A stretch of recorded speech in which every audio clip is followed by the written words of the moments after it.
भीड़ और बकरी की जंगल कहानी एक समय की बात है। एक विशाल जंगल में एक छोटी सी बकरी रहती थी। वह बहुत चतुर और फुर्तीली थी। जंगल में कई खतरनाक जानवर रहते थे, लेकिन बकरी हमेशा अपनी बुद्धिमानी से खुद को सुरक्षित रखती थी।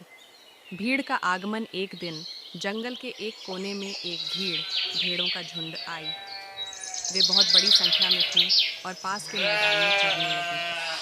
बकरी ने पहली बार इतने सारे भेड़ों को देखा और सोचा कि यदि वह उनके साथ रहेगी तो उसे अकेले रहने का डर नहीं रहेगा। बकरी धीरे धीरे भीड़ के पास गई और बोली। क्या मैं भी तुम्हारे साथ रह सकती हूँ? भीड़ की मुखिया भेड़ ने कहा। हमारे साथ रहने के लिए तुम्हें हमारे नियमों का पालन करना होगा। बकरी ने सहमति में सिर हिलाया और उनके साथ चलने लगी। भीड़ का स्वभाव कुछ ही दिनों में बकरी ने महसूस किया कि भेड़ें बहुत डरपोक होती हैं। वे ज़रा सी आहट पर घबरा जातीं और बिना सोचे समझे भागने लगतीं। वे एक दूसरे की देखा देखी भागती थीं, चाहे कोई खतरा हो या न हो। एक शाम जंगल में शेर की दहाड़ गूंजी। सारी भेड़ें बिना देखे समझे इधर उधर भागने लगीं। बकरी भी उनके साथ दौड़ पड़ी, लेकिन जल्द ही उसे एहसास हुआ कि शेर तो बहुत दूर है और उसे घबराने की ज़रूरत नहीं है। बकरी ने भेड़ों से कहा। डरने की जरूरत नहीं, शेर दूर है। हमें शांत रहना चाहिए। लेकिन भेड़ों ने उसकी बात नहीं सुनी और भागती रहीं।